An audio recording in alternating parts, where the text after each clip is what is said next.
let her introduce herself when we get to that point. But before we can get into the material, we do need to cover a couple of administrative items here. The first is whether or not anybody can hear me. So there is a questions dialog box on the right-hand side control panel. If somebody would be so nice as to type in there that you can hear the audio right now. One person, anybody. Let's have one person say they can hear the audio. Come on, come on. We can do this. All right, there you go. Amanda, Justin, fantastic. Appreciate it. Tori, fantastic. I know I'm trying to make you do some work right off the bat, but you got to understand if the audio is not working right, thank you very much, John. If the audio is not working right, then we have a problem. So we always check that to start off with. I also use this as a mechanism to have you find the questions dialog box because we're going to be conducting this training. You're all on mute. So you can hear us, but you're not going to be allowed to ask questions audibly.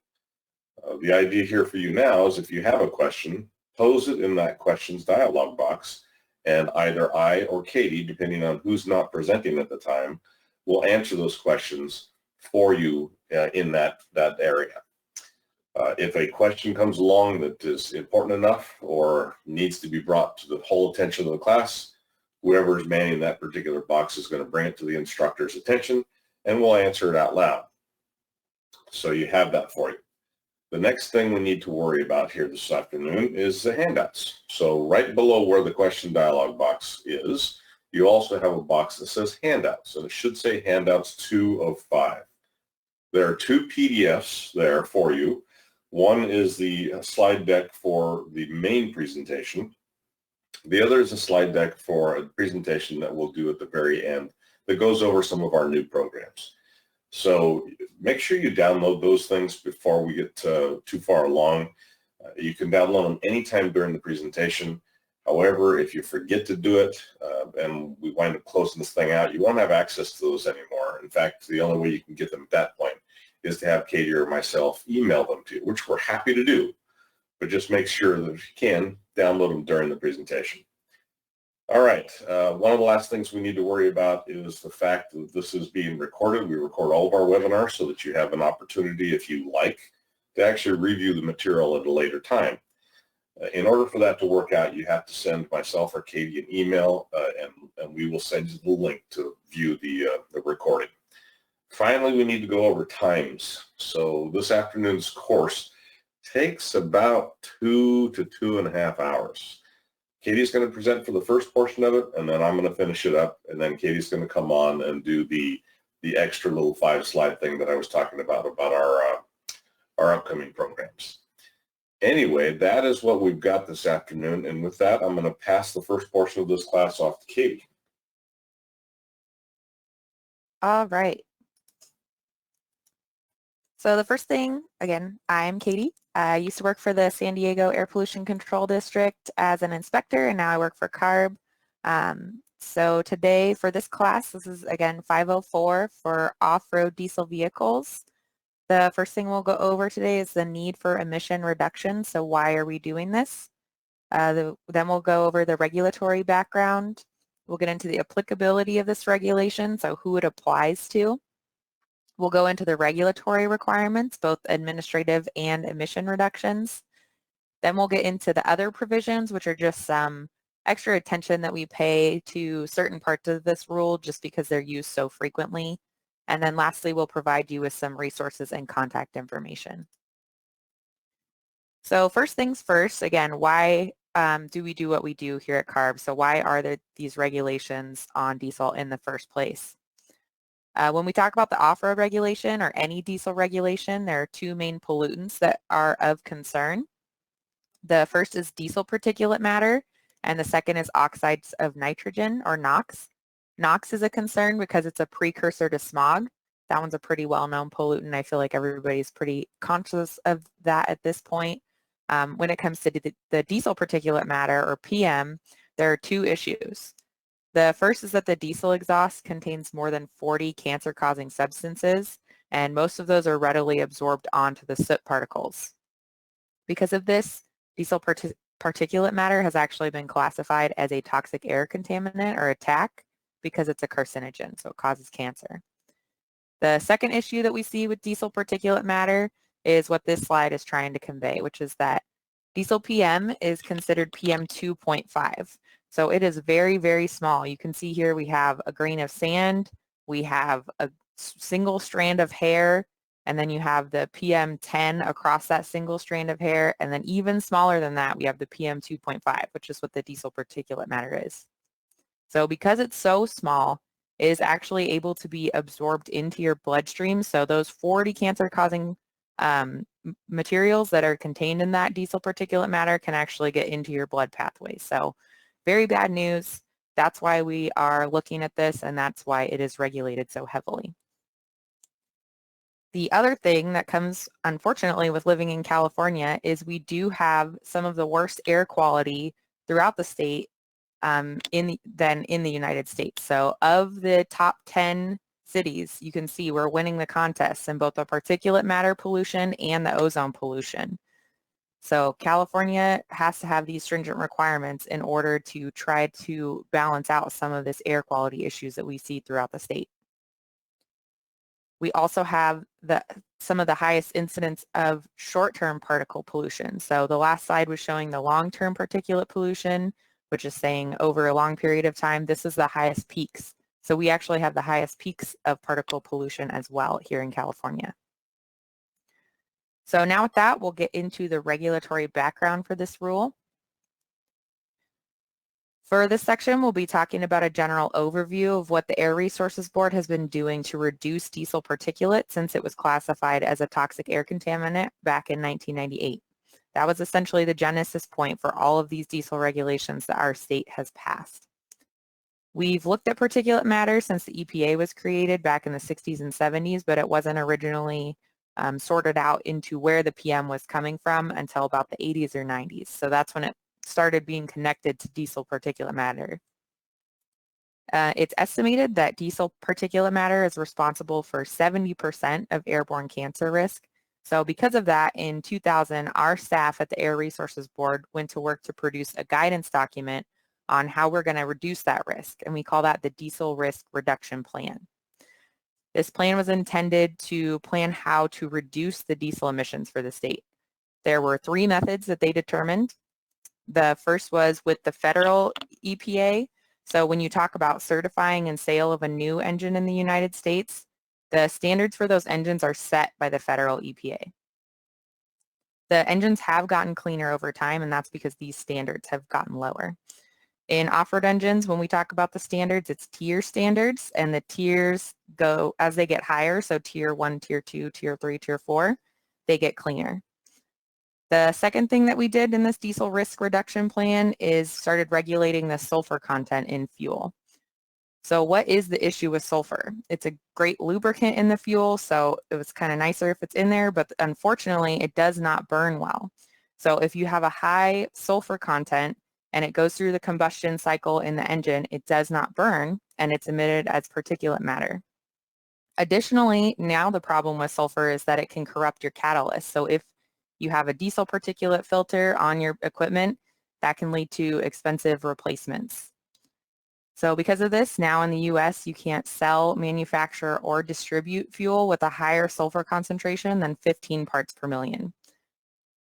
Just for a historical perspective, it wasn't previously uncommon to see in the 100 to 200 parts per million range, and we have seen in the 50,000 parts per million range for sulfur. So significantly lower, almost to a negligible level with that 15 parts per million now.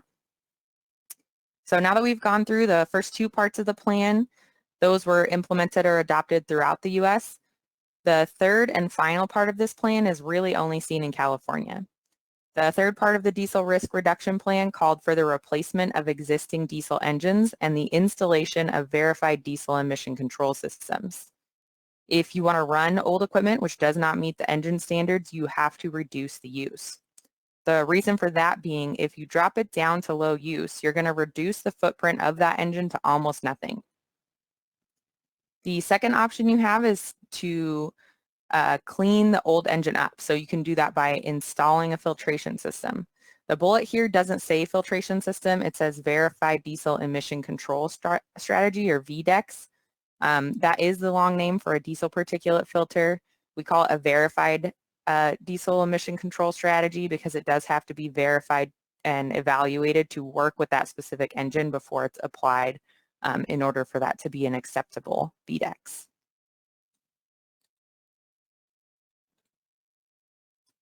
So the off-road regulation was first adopted in 2007, but it was not implemented until 2013. That is a really long time for a regulation to not be implemented after passing. It is not typically that long. On top of that, you have to remember that we were working on this regulation prior to it being passed. So, you know, there's about 10 years there of this being worked on or conceptualized to where it's implemented, and that's very unusual. What happened is, for this regulation, in its original form, it required filtration. So you required filters to be installed or retrofitted on all off-road equipment operating in the state of California. When that original form of this regulation passed, the Air Resources Board was immediately sued. We get sued a lot. It happens all the time. But for this one, it was actually, we lost the lawsuit. And the reason for that is because it was a OSHA violation if the diesel particulate filter is installed in a place where it would obscure the view of the operator. So because of that, we cannot require anyone to install diesel particulate filters on this type of off-road equipment. You do still have the option to do so. So it just depends on the size of the engine compartment and where the placement of the exhaust is, things like that, where the DPF would have to sit. So you do still have the option to do that if you can safely do so. And if you can, you will receive credit in this regulation, but it is not required. So because of that lawsuit, we did have to go back to the drawing board and we had to rewrite the regulation. So between 2007 and 2010, this regulation was revised so that it didn't require filtration. Again, you have the option to do that. You'll get credit for doing that, but it is not a requirement. Now the way that this regulation works is it uses a fleet average rule. For a quick breakdown of what that means, essentially you report every piece of equipment in your fleet that meets the definition of an off-road vehicle under the regulation. We then use a formula to create an emission rate for each piece of equipment in your fleet, and that goes toward your fleet average. The emission rate is based on the emissions of grams per brake horsepower of NOx of that engine. The system you report in does all of this math for you. It also retains all that information for the next year. Once we have your average, we compare it to a fleet target. The target is a set number that gets lower every year. So once your fleet emission rate is higher than your fleet target, that's when you're required to take action to reduce your emissions in order for your fleet to remain compliant.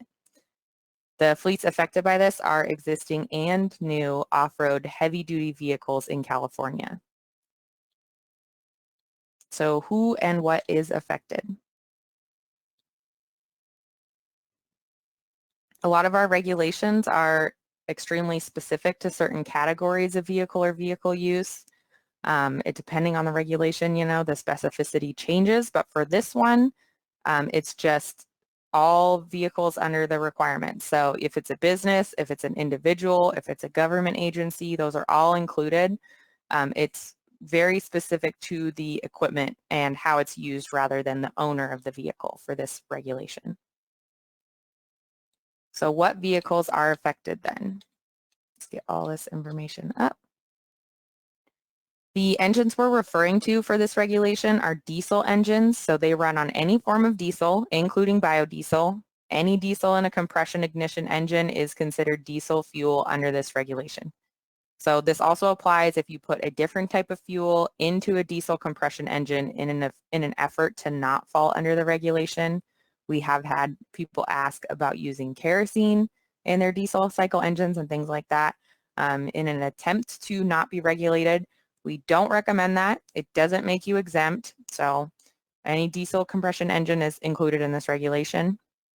That also includes red dye diesel.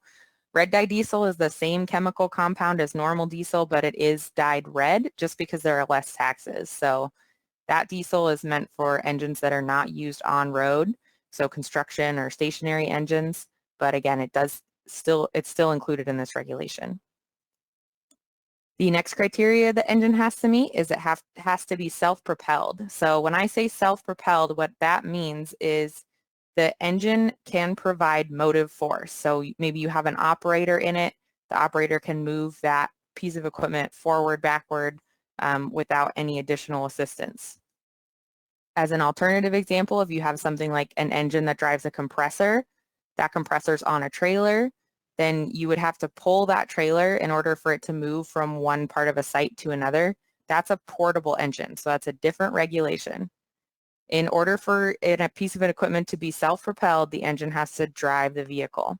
So like, let's say you have a skid steer, that can propel itself around construction sites.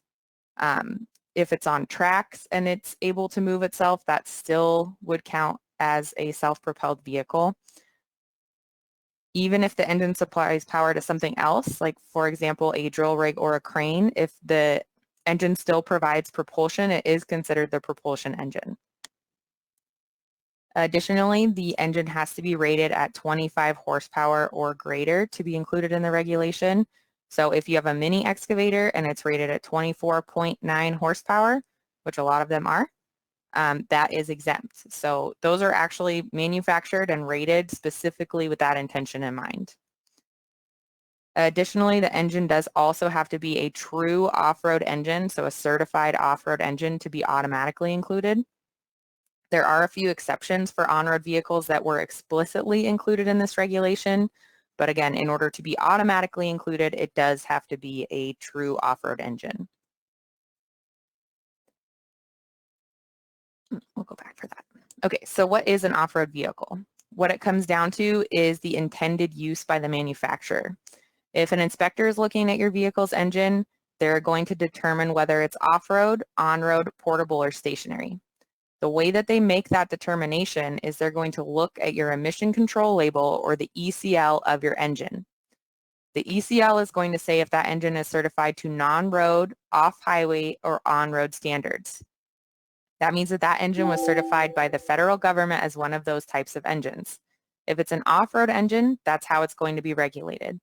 The same is true if it's a certified on-road engine.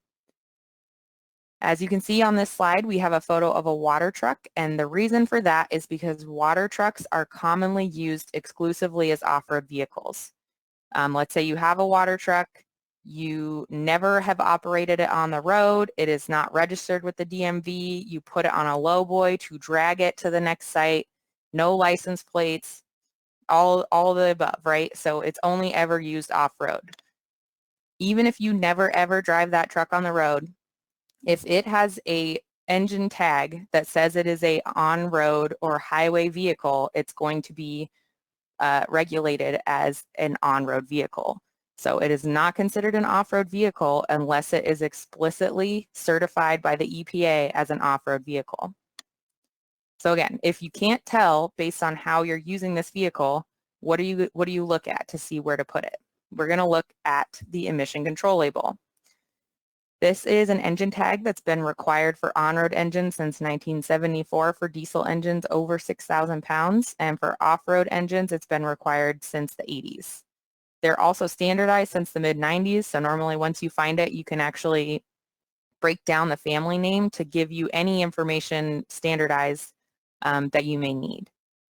So the first thing to look for to make sure you're looking at the right engine tag is the important engine information tagline right at the top. If you've ever looked at the engines on these type of vehicles, there's normally a lot of stamps, there's a lot of labels and stickers. Everything has a part number on it, so it actually can be a little more confusing than it sounds. So that's why we always highlight just to make sure to look for that important engine information tag. You can see in this picture, it says it right at the top. In this picture, you can also see that it says that the engine conforms to 2000 US EPA and California regulations for large non-road compression ignition engines. So that just told me this engine is a 2000 model year, and it told me that it's an off-road or non-road engine. In the state of California, we use the term off-road. The federal government uses non-road or off-highway. It doesn't really matter which one it says as long as you can figure out which way it's regulated. So let's say, for example, that sentence wasn't there. A lot of times these stickers take a beating. They'll peel off, they get too hot, they melt. I've seen people put duct tape over them. I've seen them covered in Sharpie. So for just whatever example, let's say that you can't see it. We still need to figure out this information. So what you can do is you take a look at the engine family name. If it is a 12-digit alphanumeric, so numbers and letters code, you can actually take that standardized family name and get the information from the engine. In this instance, the first letter is a Y. So the first letter or number represents the engine model year. If you look up Y in the engine family name database for the EPA, you can see that the Y represents the year 2000. The next three letters are the federal designation for each manufacturer. So in this picture, we have PKX. That's a Perkins engine. In the fifth character, that will tell you what type of engine it is. This says L, which is the most common letter for an off-road engine. If it was an H, that's the most common designation for an on-road or a highway engine. We can look at the rest of the letters just to fill it out. So the next letters are going to tell you the displacement of the engine. The manufacturer is allowed to give that information in whatever units they would like. So in this case, they chose liters. It's a 3.9 liter engine. The last few digits is where the manufacturer gets the most flexibility because this represents the model of the engine. So in this case, it's a Perkins AK1. Now we'll try another one. This label is for a CAT engine. The yellow engine block gives you a big hint at that. A lot of the CATs are yellow. For this one, it says the engine model year is 2008 at the top right, and it's also again in the lower paragraph at the bottom of the label. But let's say again this information isn't there, maybe we can't find it, it's torn, something like that. In this case, the engine family name is 8CPX H0928E1X. As you can see, they went back to numbers in the 2000 model year, so this is a 2008. CPX is the code for CAT manufactured engines. H is on highway or on-road engine. 0928 is the displacement in cubic centimeters. Then we have the model name, which is E1X. Another important thing to note on this particular label is below the family name, there's a list of acronyms. Anytime you see a bolded list of acronyms, you are looking at the diesel emission control strategies that the manufacturer used to get that engine to meet whatever emission standards it was certified to. For example, for this one, the first letters on the label are TC, which is turbocharger. Turbochargers are used to increase the power of the engine, but they actually double as an emission control strategy. This is because by compressing the oxygen in the engine, it forces more oxygen into the compression cycle and it's able to create a hotter environment. That hotter environment burns the fuel more completely. Therefore, there is less particulate matter or emissions. Another important one on this label is PTOX. PTOX is a periodic trap oxidizer, or commonly a diesel particulate filter. So if you're looking at this piece of equipment, maybe it's at an auction site, you see PTOX, you want to make sure it does have a particulate filter on it because we don't want anyone getting accused of tampering if there is not a filter on that vehicle, because removing a filter is illegal. So that engine family information is a lot to take in all at one time. So you don't have to memorize any of the formatting or anything like that. You can just go to this website for the EPA. You can also just Google information about naming conventions EPA. This guidance document will pop up and it actually breaks down exactly what each letter means in the family name, so you can decode your engines. So what kind of on-road vehicles are affected? I know I just explaining that it's off-road vehicles, but remember it's off-road vehicles automatically included. There are a couple types of on-road vehicles that are affected by this regulation. The reason for this is in the public comment period of this regulation, some of the regulated communities participated and actually made the case that they should be included in the off-road regulation. You know, they have equipment that never leaves job sites. That's why you can see the oil field and natural gas workover rigs is on here.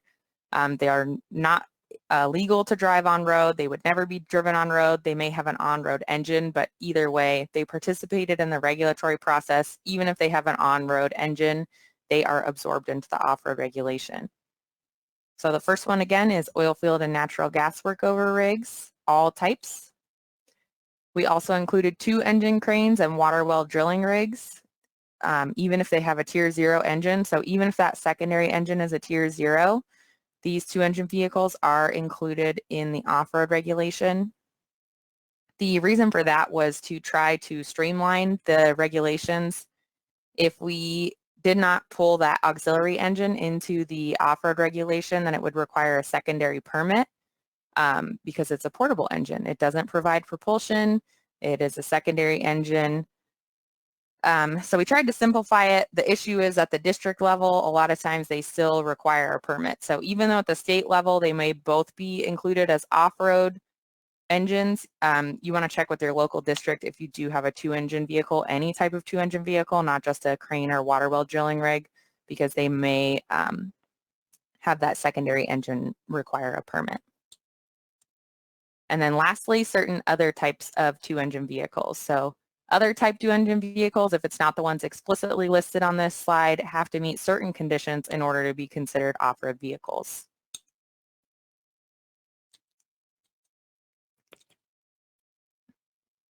So the first requirement they have to meet is they have to be 50 horse, the auxiliary engine, that secondary engine, has to be greater than 50 horsepower. Next, it has to be certified. So with the cranes and water well drilling rigs, remember I said tier 0 is allowed. For other type 2-engine vehicles, the engine does have to be certified. So no tier 0 engines, has to be tier 1 through tier 4. They cannot be subject to the public agency and utility rule. No 2-engine sweepers are allowed. And lastly, the auxiliary engine has to be fully integrated into the design of the vehicle. So what we mean when we say that is it can't be a truck that had an engine added on after manufacture. So maybe a truck that has an engine bolted to the chassis as a portable generator or something similar. In that case, it's an on-road vehicle with a portable engine, and you do have to deal with both the state and local permitting for that secondary engine.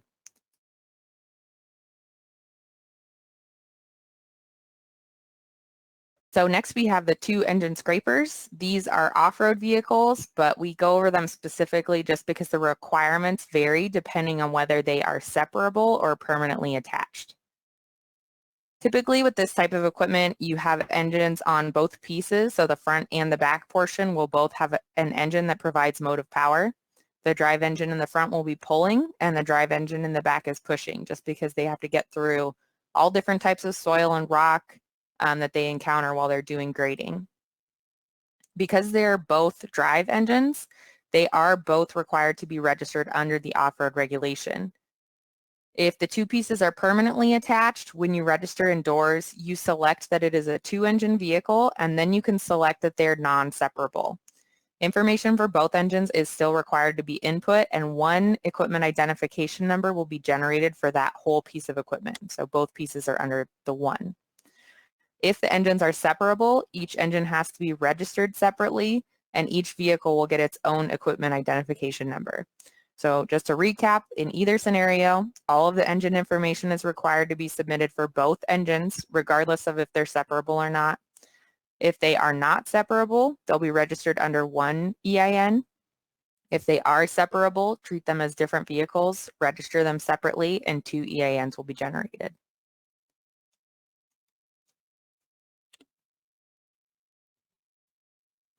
So the main takeaway for 2-engine vehicles, both engines have to be reported indoors for all types of 2-engine vehicles. The secondary or auxiliary engine may require a permit with the local air district. Whether or not a permit is required is determined by the local air district. Typically, if a permit is required, the district won't have a preference on what type of permit you get, so you can get a local permit or a permit to operate or a state permit, which is the PERP permits, as long as the equipment does meet the definition of portable. But ultimately, again, that is a district decision. So there are some exemptions from this regulation. The first one is locomotives. Marine vessels were regulated prior to this regulation and are therefore exempt of the off-road regulation.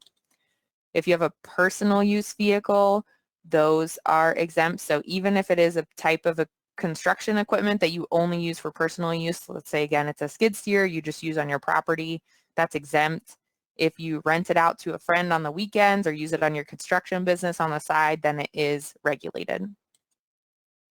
Tactical support equipment is exempt, but I do want to add that if you purchase a piece of equipment from a military auction, that is not tactical support equipment. In order for it to be tactical support equipment, it has to be deployable. So even equipment that's used at military bases is not necessarily exempt. It has to be something that's used in combat, combat support, or tactical operations. Another quick note with the military equipment specifically, we are seeing engines that have irregular certifications because they were formerly military equipment. So typically we've seen where they don't display engine information. It'll just have a stamp that says operational security. If it is labeled that way, you cannot get the necessary information to report it. So we would recommend not utilizing that equipment. 2 engine sweepers are not included in the off-road regulation. Equipment at ports and rail yards also have their own regulations, so they're not under this regulation. And lastly, equipment that's used exclusively for agriculture is exempt. This regulation also has some partial exemptions. I call them partial exemptions because the vehicles are not subject to the performance standards, but they are still required to keep records, report, and label. The most common option for the partially exempt equipment is low use, which is less than 200 hours per year of operation. And again, it's exempt of the performance standards or the emissions related portion of this rule, but it is required to report and label. Emergency use vehicles are also partially exempt. Snow removal vehicles, dedicated snow removal vehicles. And finally, equipment that's used a majority of the time for agricultural purposes. So if you have equipment that's used over 50% of the time for agriculture, but less than 100, it is still partially exempt, but you are required to report and label that equipment. Again, 100% ag equipment is fully exempt. So now we'll go through some review questions. What is the minimum horsepower for single engine vehicles to be included in the off-road regulation? 25 horsepower. Anything smaller is exempt. What should you do to confirm that your vehicle is truly an off-road vehicle? You look at the emission control label. So remember that says important engine information. What are the criteria of an other type 2 engine vehicle in order for it to be subject to the off-road regulation? The auxiliary engine has to be greater than or equal to 50 horsepower. The auxiliary engine has to be certified, so no tier 0, tier 1 and above. Cannot be subject to the public agency and utility regulation. Not a street sweeper. And the auxiliary engine must be fully integrated by design. So now we'll get into the regulation requirements.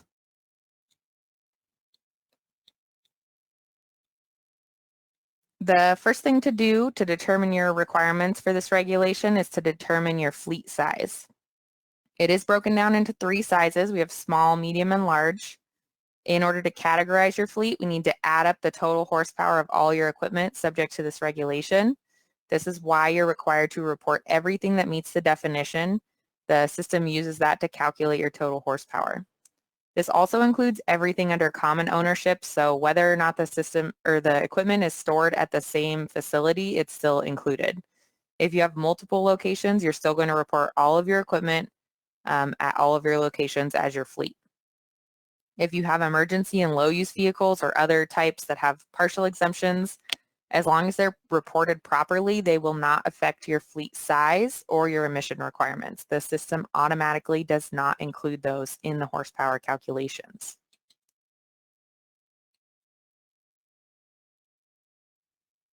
So here are your fleet sizes. Even though there are 3 fleet sizes, we're far enough along in this regulation that the medium and large fleets have the same requirements. So at this point in the regulation, any fleet over 2,501 horsepower total has the same requirements. If you have a small fleet, you have a little bit less stringent requirements and longer to comply. That end date is in 2028. If you have a medium or large, it's in 2023. All state and federal government fleets are considered large fleets regardless of their total horsepower. If you do have a low population county fleet, or you believe you do, they are listed at this website. For captive attainment fleets, there are a little bit different requirements for these fleets, and they are the fleets that operate exclusively in NOx attainment counties. So at the time of this regulation, these were the counties that were in attainment for the federal NOx and ozone standards. If you remember at the beginning of this presentation, we discussed air monitoring and the results in terms of ozone and particulate matter. Those air monitoring stations recorded that these counties met the federal attainment standards for NOx and ozone at the time this regulation was being drafted. So because of that, these areas were given a break in this regulation regarding those pollutants. The fleets in the captive attainment areas get to comply with the small fleet requirements, regardless of the total horsepower of that fleet. Additionally, these fleets have a little bit different labeling requirement. The labels are required to be on a green background, so inspectors are able to tell them apart from the pieces of equipment that should be operating anywhere outside of captive attainment areas. This is the map of the captive attainment counties. You'll notice there are some areas that are not connected. That means that you're responsible to know where the lines lie. If you are a captive attainment fleet, you cannot operate that equipment outside of the captive attainment area.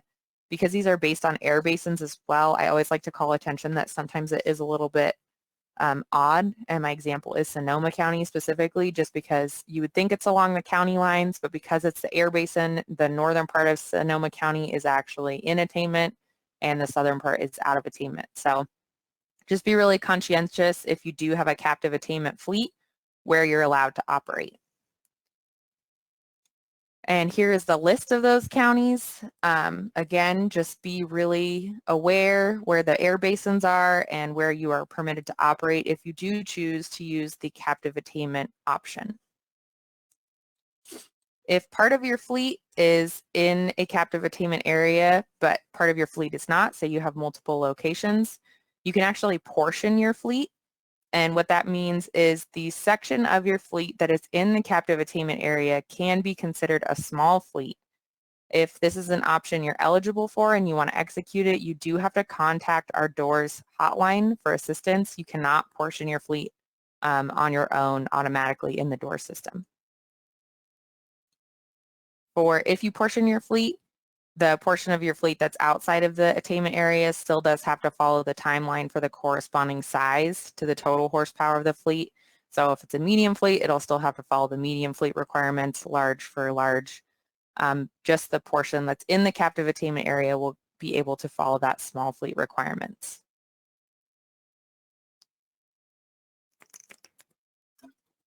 So let's say you have rental equipment. Whose responsibility is that rental equipment? It's most of the time based on the term of the lease. If you do have a short-term lease, which is anything less than a year, the owner's company is responsible for every aspect of that equipment's reporting and emission compliance. That piece of equipment remains in their fleet. If you have a lease agreement that is longer than a year, the responsibility is based on the lease term agreement. So it defaults to the owner's responsibility, but if you are a renter and you would like that piece of equipment in your fleet, that's something you can ask to be written into your lease term agreement. The reason you might want to do that is typically leased equipment is newer, so it's at this point Tier 4 final. When you report that newer equipment into your fleet, it lowers your fleet average, so it can actually help you comply. That's a reason that we do allow that. If it's a lease that occurred before June 15th, 2008, then it is included in the lessee's fleet until the time of the termination. So If you do happen to have a lease that old, I don't think we've heard of one in a long time, but if you do happen to have one that's that old, you do have to report it in your fleet until the lease contract is terminated. So now we'll get into the administrative requirements of the regulation. There are a few. The first one we'll discuss is the idling limitation. There are multiple limits in the state of California on idling. So truck and bus has a limit on idling. School buses have idling limitations. Off-road has idling limitations as well. In this instance, the idling limitation is built into the language of the off-road regulation. The way that an inspector is going to look at it is if the engine does not need to be on to perform the function of that vehicle, it's not considered essential idling. So you have a 5-minute limitation on unnecessary or non-essential idling. If the idling is necessary to perform that vehicle's function, then there is no limit. A word of warning I always say with that is that if you do happen to get caught in an inspection, every inspector is not going to know every allowable instance of idling for every type of equipment on the planet. There's just too much equipment.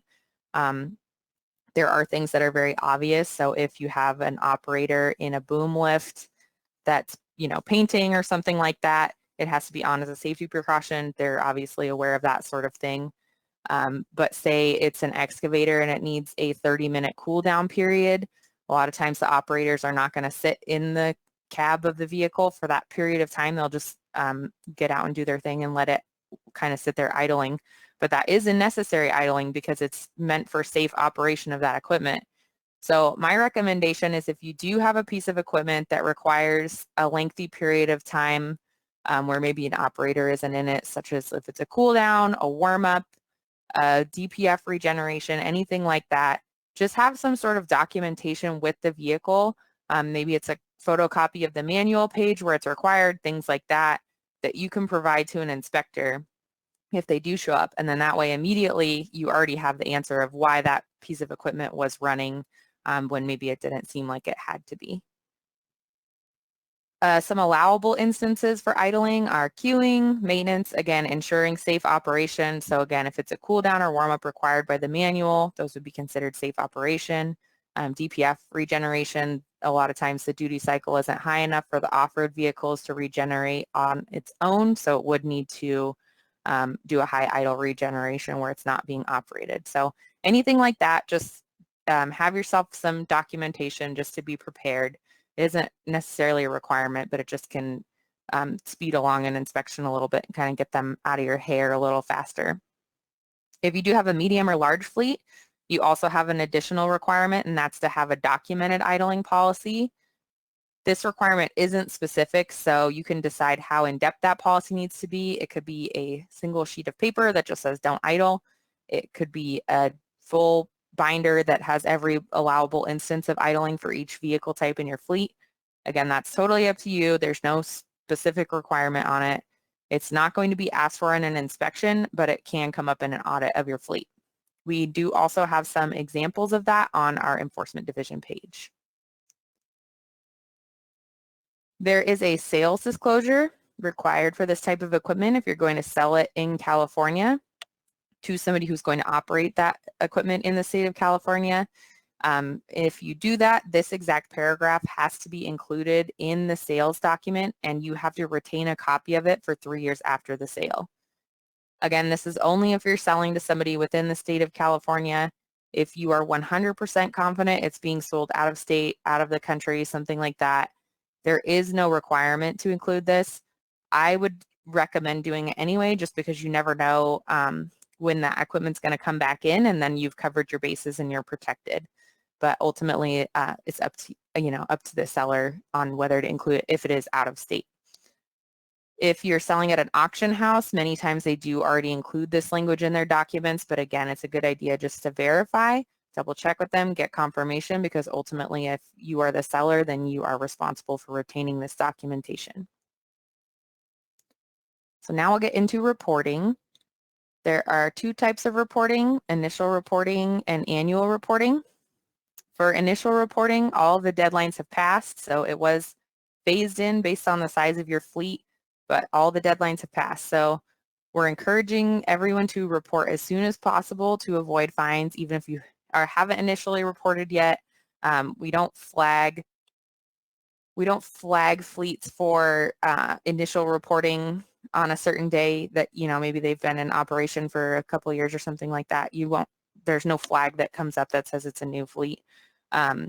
However, if you are found in the field with unregistered, unreported equipment, then you can receive a citation for that. You report online. It's free. It's called the Diesel Off-Road Online Reporting System, or DOORS. We have an acronym for everything. I'm sorry for everyone for that, but it's just how ARB works. This is the quickest and simplest way for you to report. It'll satisfy all of the off-road vehicle reporting requirements. The best part about it is it retains the data for future years, so you do have to go in and do your annual reporting, which is certifying annually that the information at a minimum hasn't changed. If the information has changed, you need to go in within 30 days of any changes and make those updates. Something to note when you are doing your initial reporting is the data isn't necessarily validated. And what I mean by that is that for the most part, if things appear to be correct with the information you reported, it's the correct number of digits, things like that, correct formatting, the system will accept that information. So if you misenter anything, it is your responsibility to verify and correct it. If an inspector finds misreported information in the field, you may be open to a citation. So enforcement does have access to the information you input into the system. So again, just make sure that everything in there is correct. This is the off-road page on the ARB website. It gives you access to the training classes. We have resources like advisories, and it also has the DOORS login portal, which is highlighted in red. When you click on the DOORS login, it takes you to this entry point. This is where you can create or update your account. You can also download hard copy forms, so you don't have to do the online reporting. You can request paper copies here if you need them. And there's also links for fleet reporting assistance available here. So again, any changes you make to your fleet must be reported within 30 days. So if you add a vehicle, if you remove a vehicle, sell, retire, you want to report that within 30 days. A couple issues we run into with that is if people sell the vehicle, they provide the disclosure, but they don't remove it from their fleet, there's a couple issues. One is you may be out of compliance with this requirement, and the second is the person you sold it to is going to be frustrated because they actually cannot claim that equipment until you release it. So it creates a bottleneck. There's some frustration. If it's longer than the 30 days, they could even be subject to a citation. So we always recommend that if you're the buyer in that kind of scenario, first to try to call the person or company that you purchased the equipment from and to ask them to release the equipment from their fleet. If they don't do that for whatever reason, or you can't get a hold of them, you can always contact the DOORS hotline and provide a bill of sale or the purchase receipt, and they can release that vehicle for you. The second issue with the not updating is just if you're not updating your fleet regularly, your annual reporting is going to take significantly longer. And again, if an inspector looks at your fleet, you could get in some hot water there. We do have a hotline available to you 5 days a week. You can call toll free. They're very well versed on the regulation. They can help you with fleet planning, technology issues, things like that. If you're just having issues with your account or you have some questions about the regulation, they're super knowledgeable, very friendly. You can also email them at the doors@arb.ca.gov email. Again, that's another way to request hard copy of the forms as well. So on the DOORS homepage, you'll notice there are two buttons to create a new fleet. One is the off-road diesel fleet and the other is the LSI fleet. The only time you'll use that second button is if you have a fleet of large spark ignition forklifts or other equipment, mainly tow tractors. We do offer another class on that if you own that type of equipment and you're interested in the specifics of the regulation, but I will not be getting into it today. It's just too much information. But once you've reported your fleet, it should pop up under the doors ID and the company name. That is the link. So in this case, you can see the name of my fleet is Test Fleet, and that is clickable. If you click on that link, it'll take you to your fleet of reported vehicles. So once you're in your account, it should look like this, and you should look at your fleet compliance snapshot.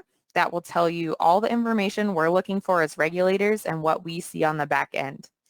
It has your fleet size, whether or not your fleet is in compliance for a given date, how many vehicles are there, what your fleet average is, and when your compliance or when your fleet is in compliance until. So you can see this one says and through January 1st, 2023. That compliance date is valid until you make any changes. So if I sell any equipment out of my fleet, that may change that, or if I add any new equipment, if it's newer equipment, for this one, it won't change it, but if it's older, it may change the date for that. If you scroll down on the compliance snapshot page, you'll see that there is a compliance summary, which shows you what your average is and what your target is for a given year. The compliance dates will be on the left, and if you have credits, they will show up under this table as well. So this is a good tool for planning compliance. This is the backed credit summary. We haven't gotten into backed yet, but don't worry, it's coming up. This will give you an idea of what credits you have and what you receive them for. You can get the credits for repowering, retiring, or filtering vehicles. The backed credits can be used for compliance if your fleet is not meeting its target fleet average. So now we'll get into vehicle labeling. When you report a piece of equipment into DOORS, the system generates a random alphanumeric number for you that's called your equipment identification number, or EIN. Once that number is generated, you are responsible for labeling your vehicle within 30 days. So just as a reminder, if you acquire a vehicle, you're required to report within 30 days, and then once you report, you're required to label within 30 days. So if you really, really wanted to stretch it, you could do 60 total. I wouldn't recommend it just because it's easier chance to mess it up if you're waiting till the very end. But just as a reminder also, this is not like the PERP program where we mail you a label. The label for this equipment is actually something you have to create yourself. So dealerships sell them. There are private companies that sell them. You can get them online. You can even paint them on yourself as long as they meet the standards. Typically what they're going to be looking for is legible white lettering on a red background. That EIN then should stay with the equipment for the life of the vehicle. If you sell that vehicle, the EIN goes with it. The reason for that is we don't want duplicates in the reporting system.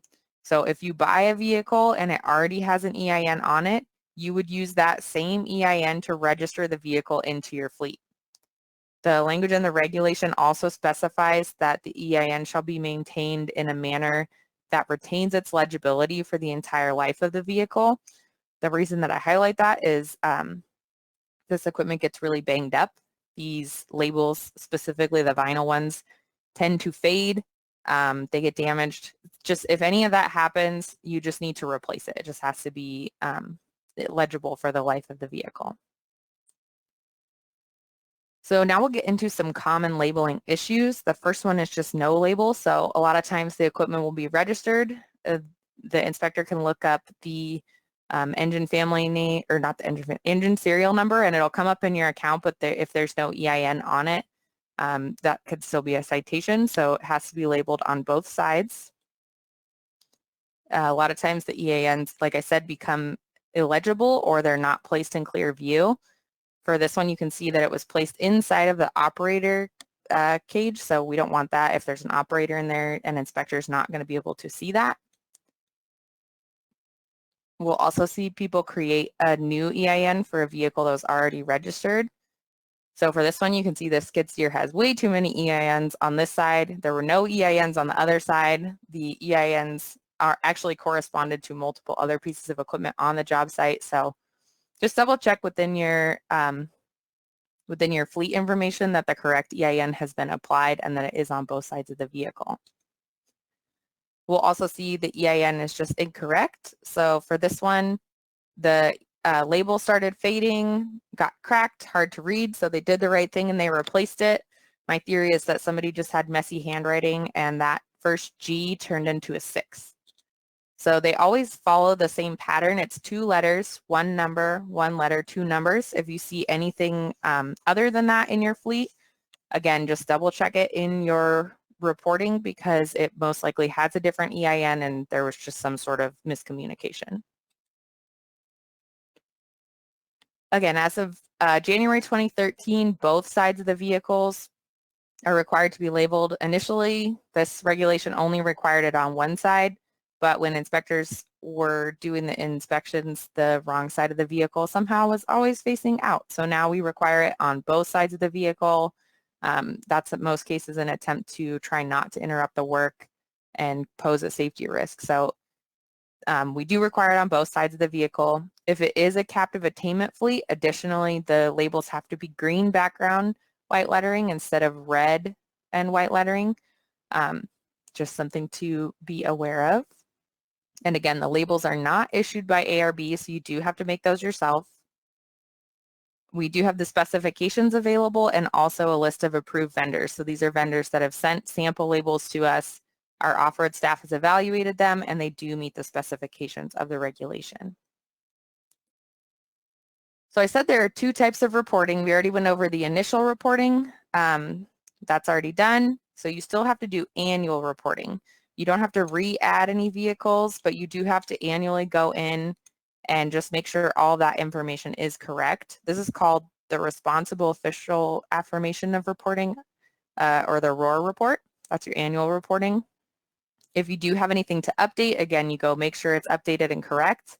And the person who is ultimately responsible for the fleet also has to go in and certify that that information is correct. If you have a low-use vehicle or majority agriculture vehicle, this is also when you would go in and enter the hour meter readings for those type of vehicles. Ultimately, the point of the annual reporting is to make sure that your fleet is current and up to date. This type of reporting, the ROAR report, is due by March 1st of each year. The ROAR forms can be downloaded from your account under the Other Tools tab if you want a paper version.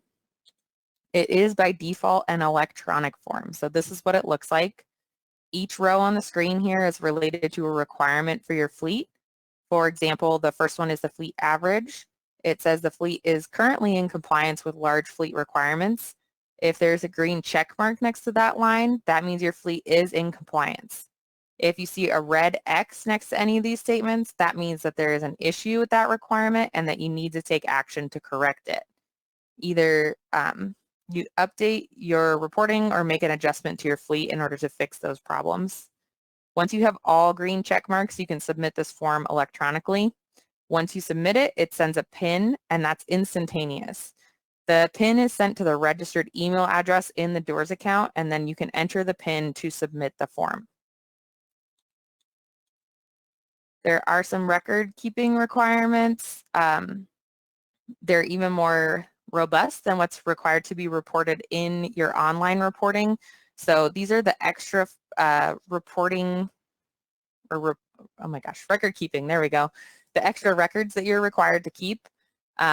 This would be something that would only come up again in the event of an audit. It's not something that's regularly inspected or anything like that, but there are additional pieces of information that you are required to keep about your fleet. So we'll get to our next section of review questions, and then I'll pass it off to Randy to get into the emission requirements. So what are the general requirements for labeling off-road vehicles? Red background with white lettering, or green background if it's a captive attainment area or captive attainment designated fleet. It needs to be displayed on both sides of the vehicle, and it needs to be easily legible, so in clear view and good condition. How soon must you report a newly purchased vehicle into DOORS? No later than 30 days from the date of purchase, and the same for vehicles sold. So remember, 30 days to report and 30 days to label. What should you do if you buy a vehicle and you can't transfer the EIN? You should not call the previous owner and yell at them. You should not create a new EIN number. You should call the DOORS hotline for help. So if you do try to contact a person that you purchased a vehicle from and they're not responsive, or they're maybe they say they'll get to releasing it and they just never do, again, you can always contact the DOORS hotline. just provide the proof of purchase and they will transfer that vehicle for you. What reporting is required annually? The ROAR report is required annually by March 1st. So every year, March 1st. And now we will pass it off to Randy.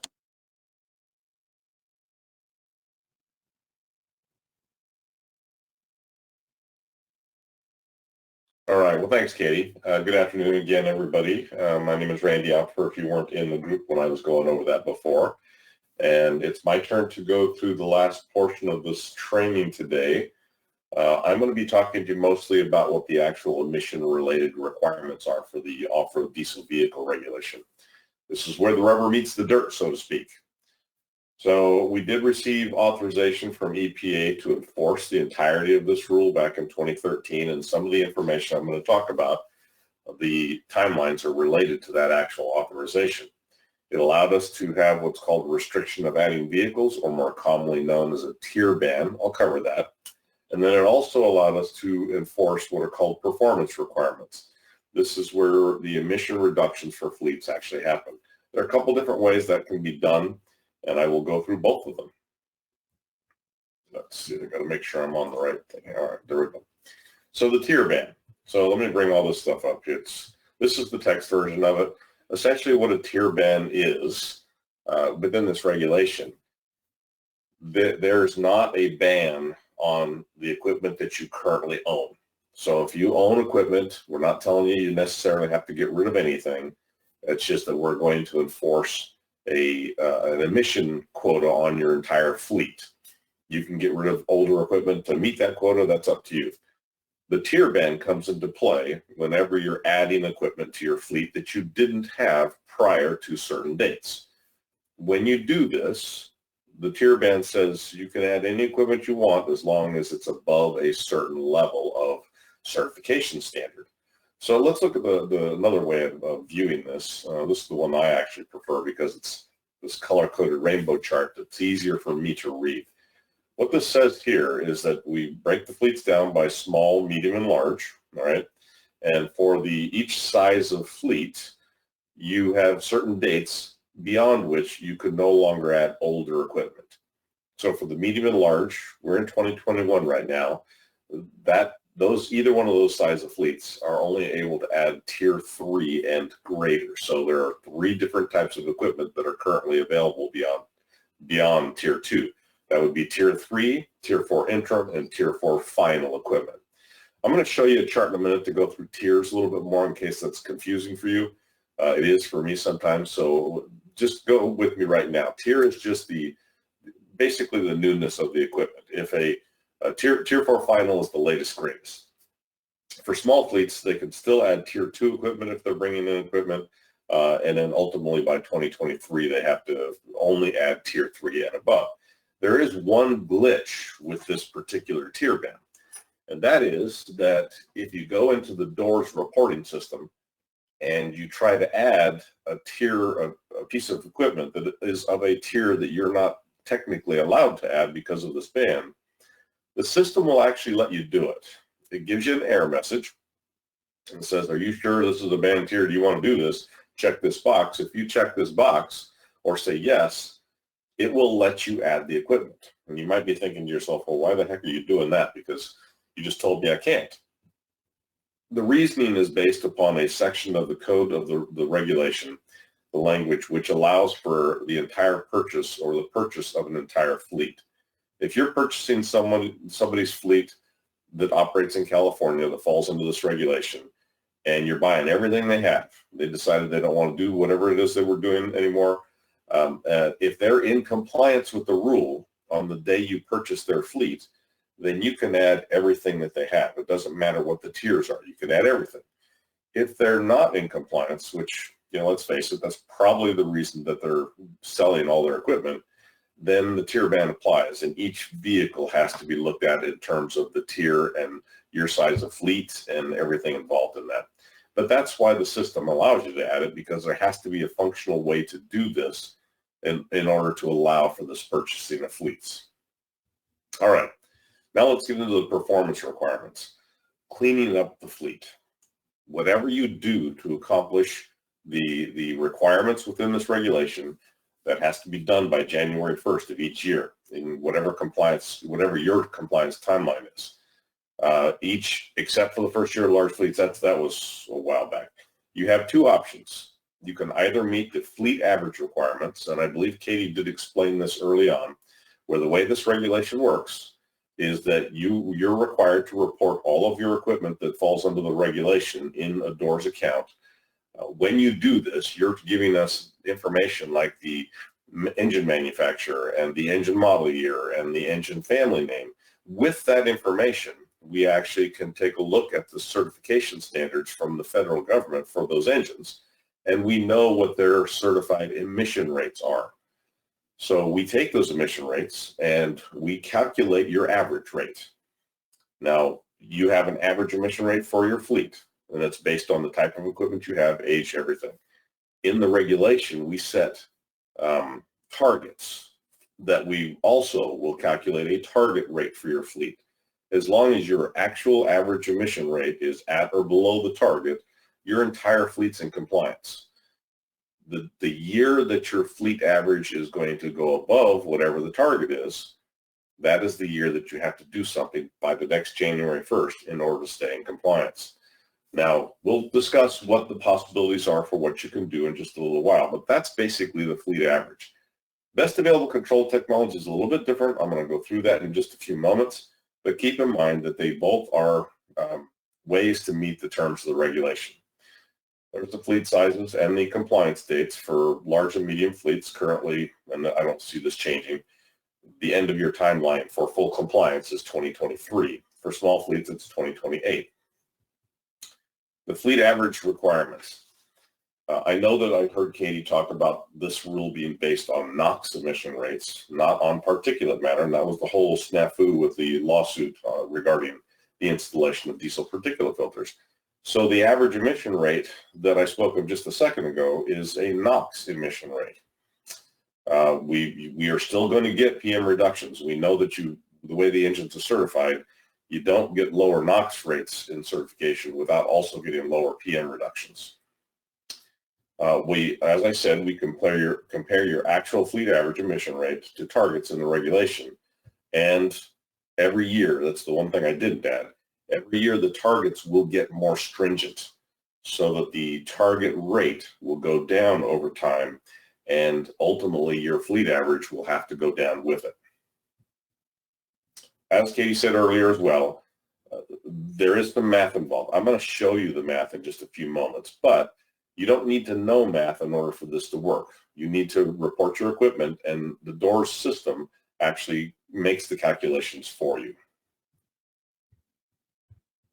The emission factors that we use to bring all this up are emission factors that are assigned when the engine is certified, and they're usually assigned as a measurement of mass per unit of activity. In the case of NOx, it's grams per brake horsepower hour.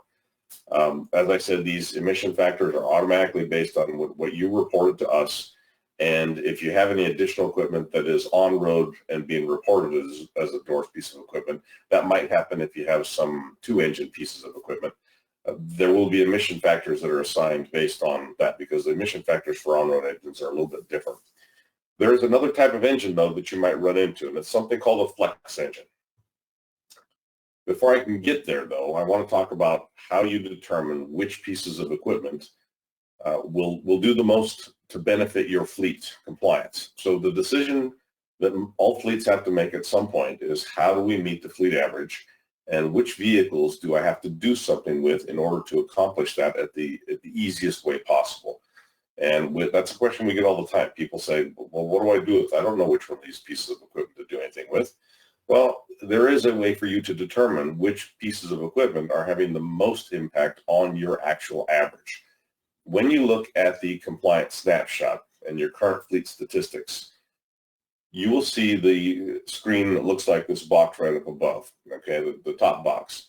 Under horsepower, it'll list your total horsepower, and it will be a link. If you click on that, it'll give you a detail which shows the pieces of equipment that have the highest emissions. Whichever one is listed as the one with the highest emission, rate, that is going to be the one that gives you the most positive reduction in your overall fleet average. So it is a way to make a quick decision if you want to go that direction. I told you I would talk about tiers, and that's what we're looking at right now. This is a chart that was created based upon the tier standards set by the federal government. And a tier is nothing more than a comparison between the model year of the engine of a piece of equipment and a horsepower category. You can see the horsepower categories or groups along the top. They're usually somewhere between 25 and about 25 horsepower each group. Some are more than that, but in any case, you can see, for example, if we have a 1998 25 horsepower off-road engine, that is its emission rate that it was certified to was 7.1 grams per brake horsepower hour. How do I know that? Because I went to 1998 on the left, and the 25 horsepower group is the first group. So whatever's in that first square next to 1998 is my emission rate in grams per brake horsepower hour. You can also see that that's the top color. So top color is white in this chart. That is the largest number that you're going to find because that's tier 0. Tier 0 is white. Tier 1 is this yellowish color. Tier 2 is going to be this amber orangish type color. Tier 3 is the kind of pinkish mauve color in the middle. Tier 4 is the cyan color. Tier 4 interim, sorry, is the cyan color. And then Tier 4 final is the purple color at the bottom. At this particular moment in time, according to this chart and the certification standards, again, set by the federal government, all engines for sale of all horsepower categories are supposed to meet Tier 4 final standards. I'm using that word supposed to because, or that phrase supposed to, because that is true, but I also want to tell you that it hasn't actually happened completely. Some of the larger engines, the over 750 horsepower, the manufacturers actually have not been able to meet the emission rates and the emission standards. So there are some problems at the higher engine sizes. Anyway, I was talking about flex engines just a second ago, but I want to mention something on this chart before I can get there. So let me get my pen out here so I can draw this. When you have, so I took 1998 25 horsepower engine, that's this 7.1. Now that exact engine, if it was sold in 1998 and manufactured to a 1998 standard, the manufacturers could have it meet that 7.1 grams per brake horsepower hour. But in 1999, the very next year, the engine had to meet 6.2 grams per brake horsepower hour. That's a significant change. Now that change actually took place between midnight of December 31st, 1998 and 12:01 a.m. January 1st of 1999. That's when it actually happened. And, manufacturers will do everything they can to make sure that they get rid of all the older tier equipment that they have in stock and the engine components that they used to make them before there is a tier change. But because of the way manufacturing and sales are, there are always pieces of equipment that whole engines and components to make engines that are left over that don't get sold before the next standard comes into place. So the federal government has created a program where they allow the engine manufacturers to actually manufacture and sell older engines that don't meet the new tier standard for roughly 6 months after there's a tier change in every category you're seeing. So every time there's a tier change for a particular model year / horsepower group, there's the possibility that you're going to see engines sold for the first 6 months of that new year that don't actually meet the current standard. Those are called flexibility engines. And they're called flexibility because of the flexibility program that the feds have allowed. Let me get rid of all this here, and we'll go to the next slide. If you have one of these, you'll be able to tell because it actually will have an emission control label like Katie was talking about. You can tell this is the right one because it says important engine information right on the top. And it will say flexibility engine on it. Now, why am I spending so much time on this? Because it's important in order for anybody who owns one of these engines or purchases one of these engines to understand that we don't want you to get caught up in this flexibility program issue and lose on your fleet average emission rate. Because if you were to report basically the engine family and the model year of that engine, you would get the old emission rate, the higher emission rate, and that would negatively affect your fleet average in the calculation. What we want you to do is, in the reporting system, report the production year, not the model year, if this is a flex engine. There's also a selection that you can make to designate it as a flex engine. If you do that, then you're going to get the benefit of the flexibility program. You'll get the lower emission rate for that engine, and your emission fleet average is going to not be negatively affected. I want to go back to the previous chart for just a second because I'm going to make an example. So we have, I want you to remember these numbers. I'm going to tell you that I have a fleet. It's a make-believe fleet, but for purposes of example, I want to show you how the calculation is made. My fleet has 10 pieces of equipment. 9 of them are 1998 25 horsepower engines. One of them is a 1998 780 horsepower engine. So the emission rate for my 25 horsepower engines is 7.1 grams per brake horsepower hour. The emission rate that my big engine was certified to, my 780, is 8.9 grams per brake horsepower hour. Let's get to the blank slide so I can show you how this works. All right. So the way the calculation is done is this. Get my pen back out here. I told you I have 10 engines. I'm just going to put 10E, okay? The way the formula is going to be calculated is it's going to be 9 times 25 times, let's see, no, 9 times 25 plus 1. I'm sorry, I got to erase something here. I forgot something here. Let's erase this because I forgot part of it. So 10E. Okay, the formula is 9 times 25 times 7.1. That's what I forgot. Plus 1 times 780 times 8.9.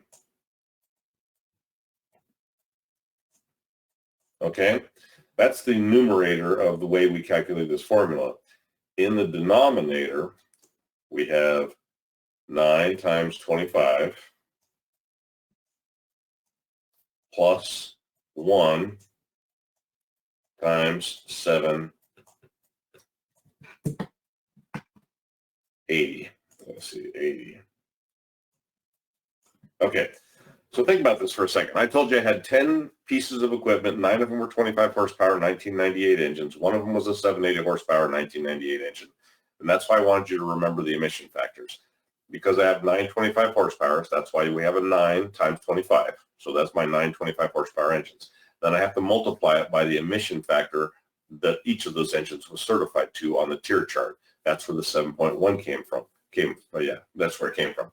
And then my one big 780 engine, I don't have to put 1 in there. It doesn't make any difference, but I was just trying to make an example of this. It would be 1 times 780 times 8.9.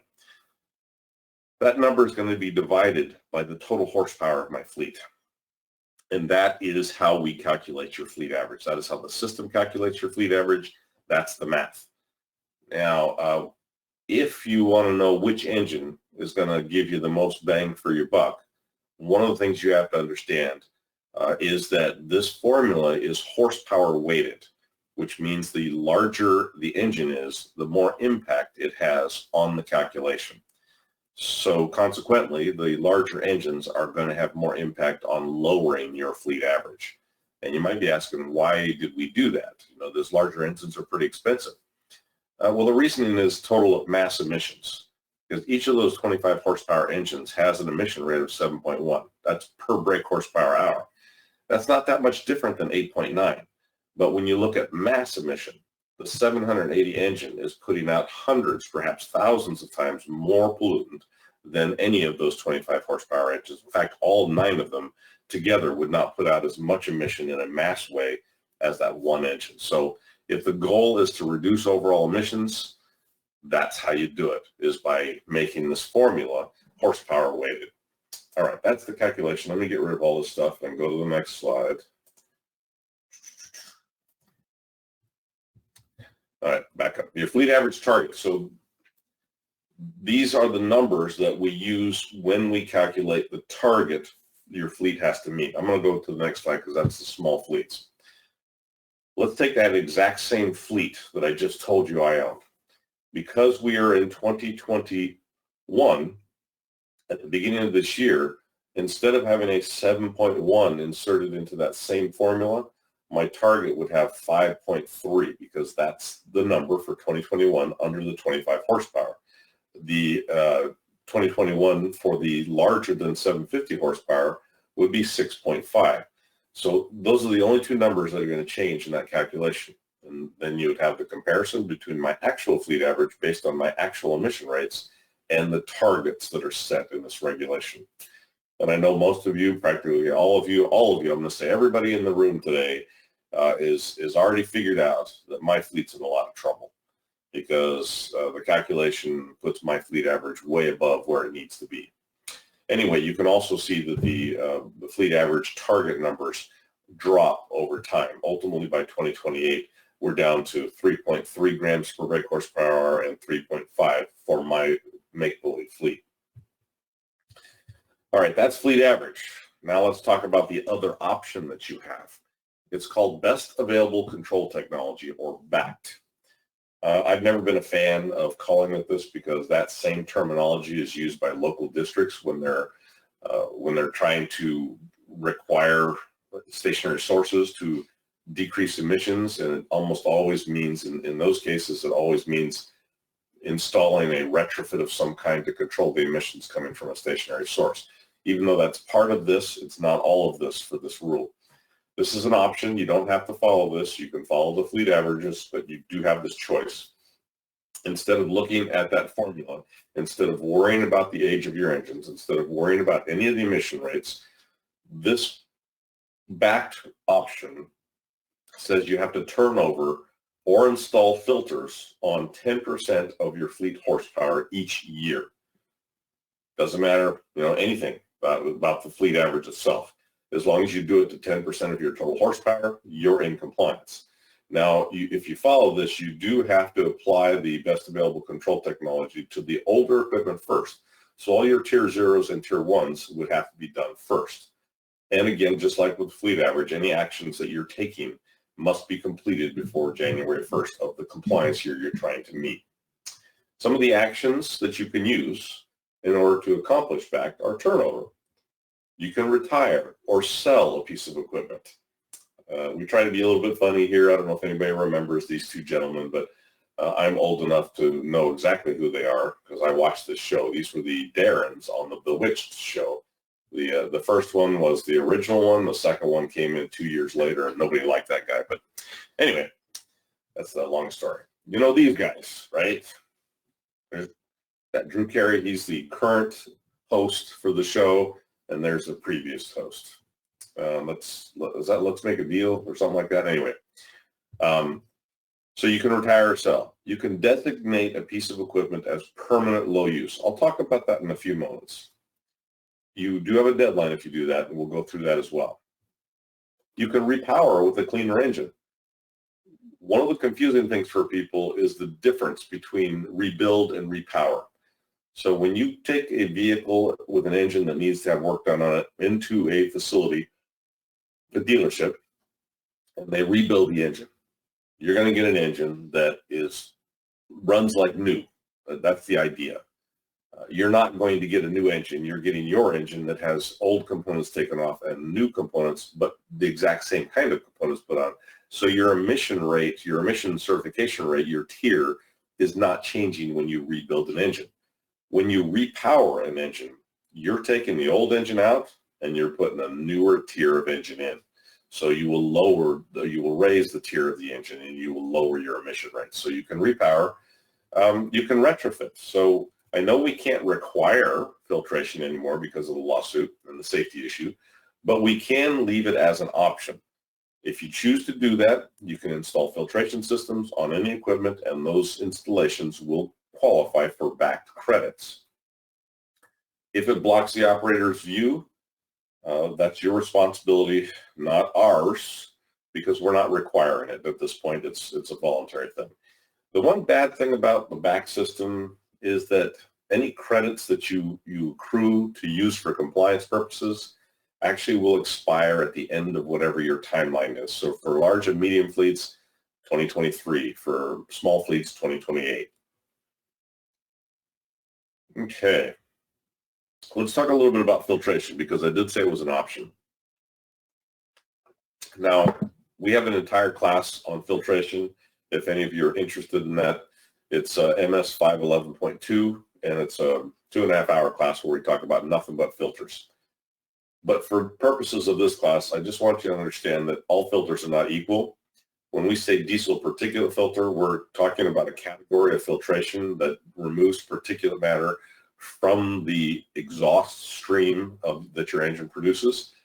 And over time, there have been multiple levels. Each level was built upon the previous level and controls additional pollutants. So your level 1 devices, which are also called diesel oxidation catalysts, are identical in the manufacture and how they work as to your catalytic converter in your vehicle's engine right now, or your vehicle's exhaust.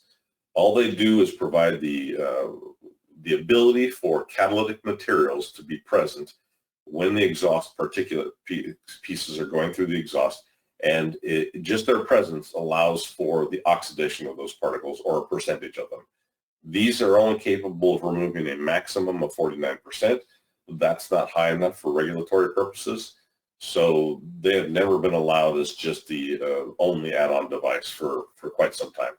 Level 2 devices do allow more control. They do it by packing the filtration media a little bit tighter and causing the air to go in different directions so that more of the particulates fall out. They actually can control up to 84% of all the particulates coming through their unit. So that's very good. It's still not high enough for most regulatory purposes. Currently, if you are going to install a filter to meet a compliance deadline, it has to be a level 3 device. And level 3 devices are something that are called wall flow filters. They're a different animal altogether. The way they work is by using a highly porous ceramic material. And you can see a picture of one of the sidewalls of these things right there. It looks like a sponge when it's blown up because it's aerated when they manufacture it. That aeration process creates pores that are small enough, well, big enough to allow gases to pass through them, but not big enough to allow particulate matter to pass through them. So when you have a filtration system that is manufactured of this material, and you set it up so that the gases must pass through the sidewall, which is the way these work, the particulate matter is almost completely taken out of the exhaust. These operate at a minimum control level of 85%, and most of them will operate at 99.9% efficiency. So that's your basic primer on filters. I won't say anything more. You have to take the class if you want to learn more about it. Let's talk about the compliance rates. Earlier I said it was 10%, and that's true because of where we are in time. We're in 2021, and for all fleets, large, medium, and small, the turnover rate is 10%. For large and medium fleets, they did have lower turnover rates at the beginning of the cycle, the beginning of the timeline, but currently everything is 10%. And now I'm going to give you an example just to kind of bring it home. So let's say I have a medium fleet. My requirement in these paths, so for 1/120 was I had to return over 10% of my horsepower by 1/120. My fleet size at the end of 2018 was 4,532 horsepower. I know some of you are thinking right off the bat, I thought you had to do this by 1/120. Why are you looking at 2018? Well, it's kind of a trick because the end of 2018 is actually the beginning of 2019. They're the same the total horsepower is going to be the same in either case. So we're using that number. At the end of 2018, my fleet size is 4532. In order to calculate what my requirement is, I have to multiply what is 10% of 4532. So 0.1 times 4532 is 453 horsepower. That is the minimum that I have to turn over using one of those mechanisms I just went over in order to be compliant by January 1st of 2020. I'm going to make it a little more complicated though because of the next slide. 4 of the vehicles that I have in my fleet are actually exempt from any backed application. That represents 856 horsepower total. So when I go to choose the vehicles that I am using to be compliant, I cannot choose those. The rest of the horsepower is where I have to choose the vehicles from, and that would be a total of 3676. I decide that I'm going to turn over 3 vehicles that total 480 horsepower. You've got the individual horsepower ratings right there, but that adds up to 480. And I know some of you are thinking, well, 480 is more than what I was required to do. Well, here's the thing. It's almost impossible for anybody to pick vehicles that are going to meet the exact number that the formula calculates. So you're almost, as far as I can tell, you're always going to be turning over more than you're required to do. You don't lose that extra that you did though, because the extra becomes a carryover. In this case, in this example, 27 horsepower carryover, which would go towards the next year. Now, how I chose to turn those vehicles over is entirely up to me. Let's say I decided to install filtration systems on all 3 of those. Just to give you an idea of what that would cost, a filter for 183 horsepower piece of equipment could run you $30,000, $35,000, $40,000. So that's going to be an expensive venture, but that's the choice that you have if you want to go that direction. Now, I told you there were some exemptions from this fleet, so let's talk about what exemptions there are possible. For all fleets, if you have newer vehicles, anything less than 10 years old, we don't want you messing with that thing because that's going to be a cleaner engine. So it's exempt from having backed apply. If you have any specialty vehicles, now I don't even know how many of these we have listed in our fleet right now in the DOOR system, but the only way you get designated as a specialty vehicle is if you work with the off-road implementation group staff and they determine that whatever your type of piece of equipment is, it can't have this done to it. So I don't know what the criteria are, you have to talk to them. If you have an OEM diesel particulate filter, so OEM stands for original equipment manufacturer. That's a long way of saying it was built from the factory. So it came on the engine from the factory. Just like that piece, what was the acronym that Katie used earlier? PTOX, the periodic trap oxidizer on the emission control label she was reading. All right. If you have a really new engine, a Tier 4 or Tier 4 interim, you don't need to do anything to those. They're already meeting some of the more stringent emission standards that there are. So those are going to be exempt from having backed applied to them. Some exemptions for large and medium fleets. If you installed the highest level of filtration within the last 6 years, so the filter itself, the retrofit is not more than 6 years old, until that retrofit installation is 6 years old, it's exempt from back.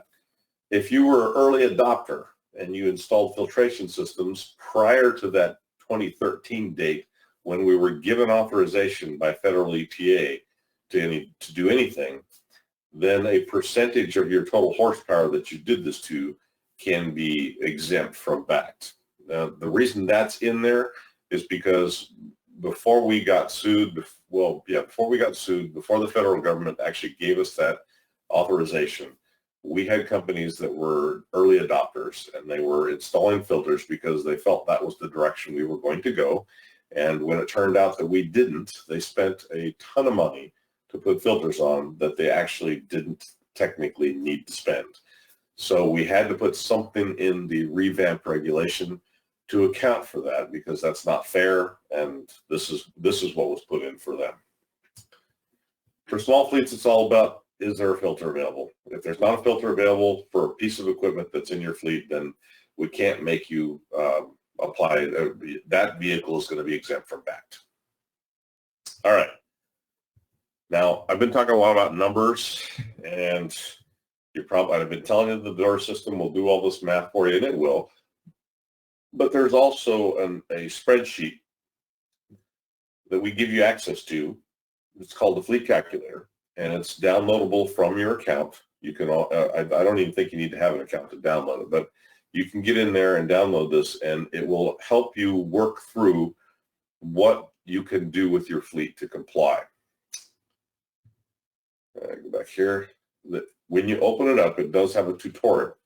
It gives you information on what it can be used for and how to use it. It tells you what the cell coloration is for, and it can be downloaded, as I said, from your DOORS account if you like, under other tools. If you want to populate it, you can either type the information in yourself, or you can download it from your DOORS account to populate your spreadsheet. Download what's called a CSV file. That's a data file. When you open the Fleet Calculator, it looks like a spreadsheet because that's what it is. It does have a place for you to put information about your fleet, like the vehicle's equipment identification number, the serial number, your vehicle number if you have one, but you don't need to put all that stuff. The only things that actually have to be in there are the engine model year and the engine horsepower rate. And that will allow you to use this. Now, when you go past that, the other columns here, designated low use, on-road engine, PMV dex level, all those things are choices that you can make. So if I look at those three pieces of equipment that I chose for my example, I can designate them as low use in here and see how it affects my compliance rate. I can not designate them low use. I can put filtration systems on there, and that will, it's a drop-down menu for each of these. When I select that, it'll show you, the system will show you whether or not you're in compliance for the current year and any years beyond that until the end of the timeline for the size of the fleet you have. All right, let's talk about a few additional provisions under this regulation. There is an alternate compliance path for the very smallest fleets we have in the state of California. These would be any fleet that is 500 brake horsepower total or less, and that has to include any and everything that they have. That means if they have a piece of equipment that they would like to designate low use, that still has to be counted in the horsepower rating in order to qualify for this particular option. If you have a fleet like that, then you really don't have to pay attention to anything that Katie and I really have said about fleet size or filtration or any of that stuff, because you can follow this alternate path. And this alternate path is almost half done, but all it makes you do is by certain dates between 2019 and 2029, it makes you have a percentage of your total fleet horsepower meet minimum of Tier 2 standards. So since we've already gone past 2019 where you had to have a quarter of your fleet horsepower in Tier 2 standards, we're now headed towards half the fleet horsepower in 2022. The only way you can get your fleet into this, if this is something that you want to follow, is by talking to the staff, because it's not available directly through DOORS. You have to actually request it. There is an option for everybody that's called low use. And low use is something you can designate any and all pieces of equipment in your fleet. The low use number, the limit, if you will, is no more than 200 hours per year for a piece of equipment that you're going to designate this way. And if you have a 2-engine vehicle, both engines have to stay under that limit. It also requires that you have to have a non-resettable hour meter installed on the engine itself. Otherwise, how do you know you're actually staying less than 200 hours? Now, if you have a vehicle or vehicles that you want to designate this way, you do have choice on which type of low use you use. There's a flexible one and there's a not so flexible one. The flexible one is called year by year.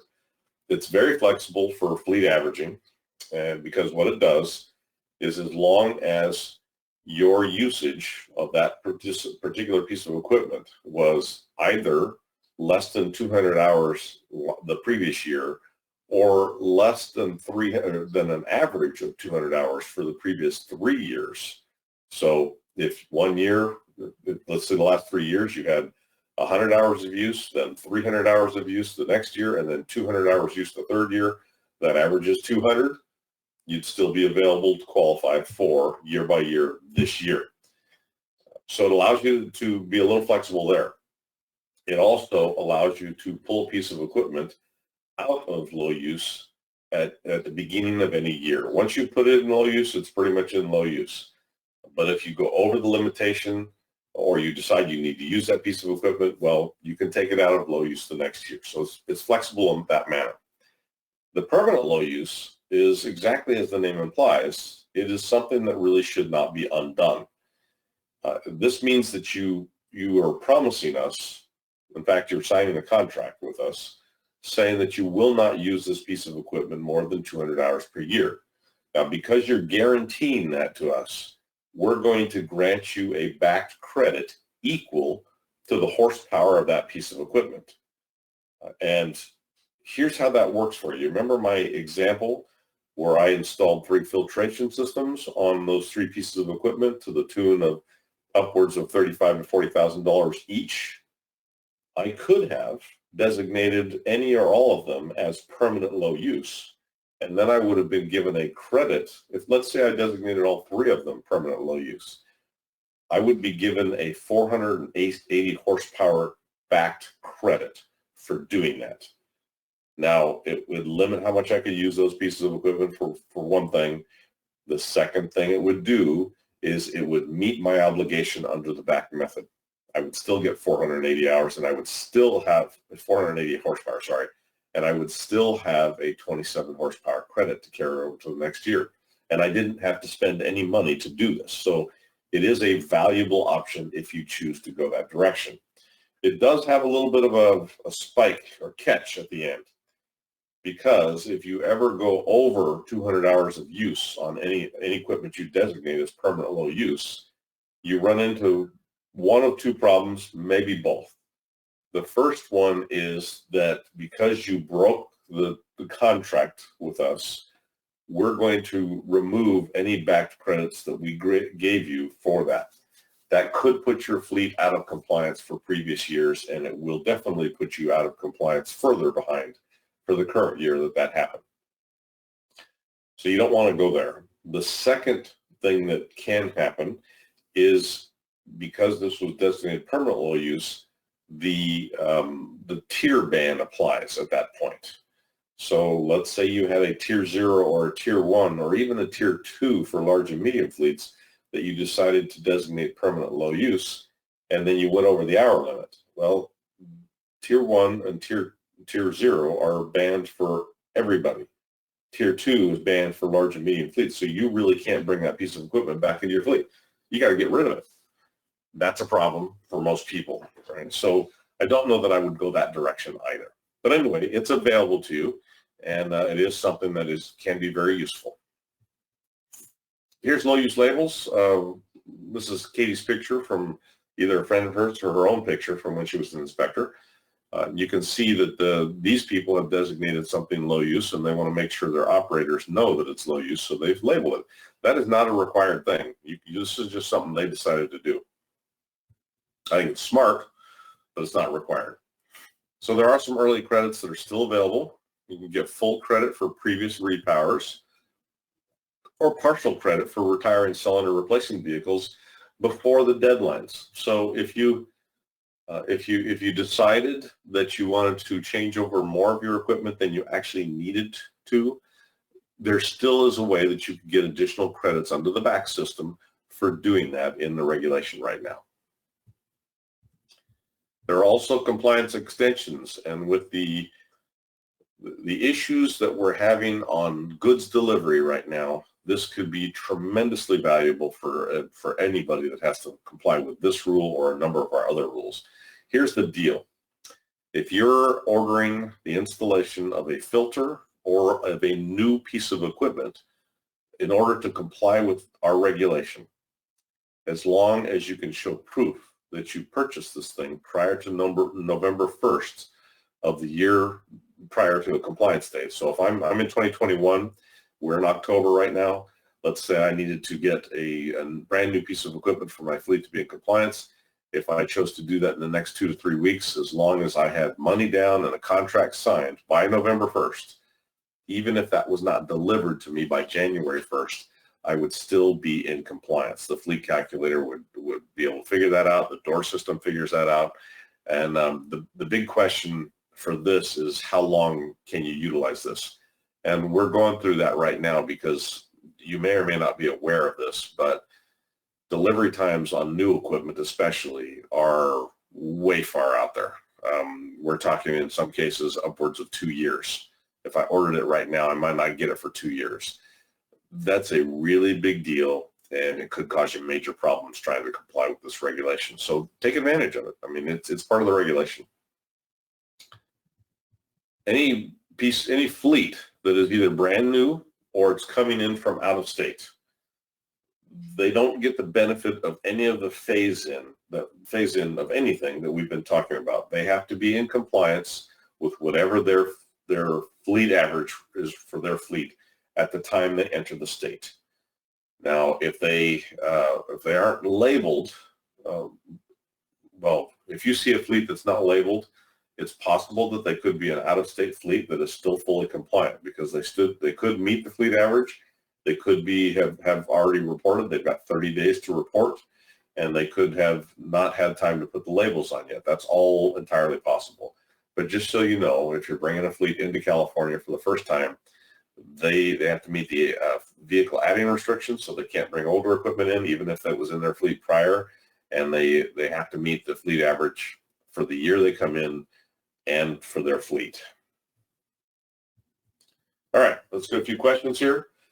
What is the lowest tier vehicle that can be added to a fleet this year? Well, it's a trick question. One of two answers. It depends upon whether you're a small fleet or a medium or large fleet. Small fleets can still add tier 2 currently. A medium to large, it's tier 3 only and above. What has a greater effect on the fleet average for each piece of equipment, emission factor or horsepower? I tried to make that as straightforward as I could. It's going to be horsepower. It's a horsepower weighted average. Question number 10. When opting into the low use exemption, do you use last year's hours or an average of the previous 3? It's still a trick question, because again, it depends on which low use you're using. It's last year's average or last year's usage only if you're doing permanent low use, and it's a 3-year rolling average for year by year. So we've got some contacts for you and some resources. I did want to let you know that for small fleets anyway, there is still the possibility for getting some financial incentive to replace older equipment. The one thing about financial assistance, especially with the Carl Moyer Fund, which is shown here, is that it requires that you have at least 3 years of time to capture excess emissions from the money spent. So you in order to get the money, you have to do it 3 years in advance of when you would actually have to do it by regulation. This money is not available for a fleet to come into compliance. It's available for fleets that are going beyond compliance. The last thing I'd say about the funding is that if you have any questions about any funding possibilities, Katie and I can direct you where to go, but you really need to talk to the local air districts in wherever you're located, because almost all the funding goes through a local air district. This is a web page. Excuse me. This is a web page that's available to you specifically for off-road diesel vehicles, large spark ignition vehicles, and portable equipment. It's called the Off-Road Zone, and has lots of really good information. And here's what we talked about today. So hopefully everybody got the information that they needed, and you know everything there is to know about diesel off-road vehicles. And with this, I'm going to let Katie come in and start talking about the actual new programs.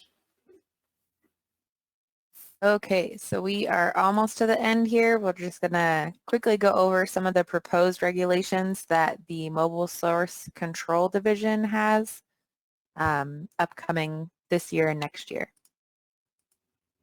So the first one is for on-road vehicles. It's the Heavy Duty Inspection and Maintenance Program. This was a legislative requirement introduced that required the Bureau of Automotive Repair and CARB to create and implement an inspection program for on-road heavy-duty vehicles. So this is like a smog equivalent, but for vehicles that... Katie? Sure. Oh, there, your screen wasn't showing for me anyway. Oh, okay. I don't know why it did that, but glad it's working now. Okay, so this is for vehicles over 14,000 pounds, GVWR, non-gasoline, operating in California. They've already done all of the workshops for this particular regulation. So the 45-day comment period, which is the time before the regulation goes to the board that the public can comment on the regulation, opens tomorrow. Is that tomorrow, the 15th?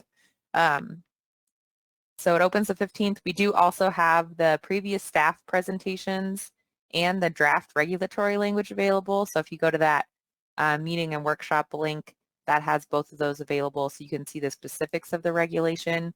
We also have the listserv where you can input your email and receive updates on this regulation. And for more information, you can also go to the program webpage. Advanced Clean Fleets is another on-road regulation. So this is for on-road vehicles with a gross vehicle weight rating over 8,500 pounds. And it pertains to public fleets, drayage fleets, high priority private fleets, and federal fleets. The high priority fleets are those that own or dispatch over 50 vehicles, make over $50 million in revenue, or broker over 50 vehicles. They did just have a workshop yesterday specifically on high priority fleets, and that was recorded. So if you go to the purple link, that is the meeting schedule, and they have the previous workshops that were recorded. I don't think they recorded all of the workshops, but they've started recording them and will be recording them from now on. So I believe all of the October workshops were recorded, and there is another workshop scheduled for October 26th. That one will be focusing on small fleets. So if you want more information and to participate in the rulemaking process, so to give some feedback on that, we're trying to get the word out so that people can participate in the regulatory process. We also have the listserv available. Again, that's where you can put your email in and receive updates on this program. The next one we have is the off-road diesel regulation amendment. So Randy and I just spent the last couple hours going over the off-road diesel regulation. This rule is actually proposed to undergo some amendments currently. So the changes that they're talking about are introducing a backstop to old equipment. So when we were talking about the tier ban, we kind of made a point to say that it doesn't mean that you can't have that equipment in your fleet. So if this proposal goes through the way that it's currently structured, then they will phase out tier 0 through tier 2 completely, which means you would not be allowed to have tier 0, tier 1, tier 2 equipment in your fleet at all. They've also proposed an extension for the tier ban, so the tier ban would go through tier 4 interim eventually. The last change that's proposed, I think we also don't have one on here about potentially using renewable diesel as a fuel. And then the last one is also eliminating the year-by-year low use option. So they would still retain the permanent low use option, but the year-by-year low use option may sunset if this is passed the way that it's currently structured. This one is set to go to the board at the end of next year, so they're still very much in the rulemaking process and taking feedback from stakeholders. So we really want to encourage people to participate. You can look at the meeting schedule. Again, that has all of the previous staff presentations available there.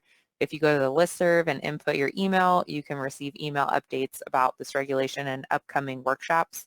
They don't currently have one, a next date scheduled that I'm aware of. I'll double check on that when I'm finished just presenting the last couple regulations, but I don't believe they have one scheduled yet. I think it's by the end of this year that they may have another one. For the zero emission forklifts, this is a proposed regulation to accelerate the adoption of zero emission forklifts, so electric forklifts. It would pertain to diesel and LSI, so the propane spark ignition forklifts in the California fleets. And it proposes the adoption of zero emission by scheduling a phase out date based on the model year of the engine of the forklifts. So again, this one's set to go to the board at the end of 2022. They are planning on having another workshop this year, but the date has not been set yet.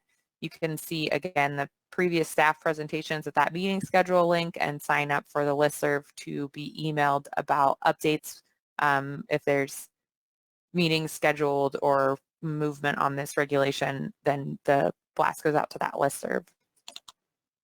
And the last one I have for today is the TRU regulation. So this is for the refrigeration units or the reefers that go on the back of trucks or trailers. And the current proposed regulation is to, again, accelerate zero emission when it comes to TRUs and put forth a new particulate matter standard for the new non-truck TRU engines. This one, the ATCM is the air toxic control measure, and that was set to go to the board September 23rd. And there's also a part 2 set to go to the board in 2024. So again, if you want to be involved in this, we have the meeting schedule and previous staff presentations available at that meeting schedule link. If you go to the listserv, you can sign up for email updates. And that is all of the regulations that we have proposed. So now I will open it back up for questions.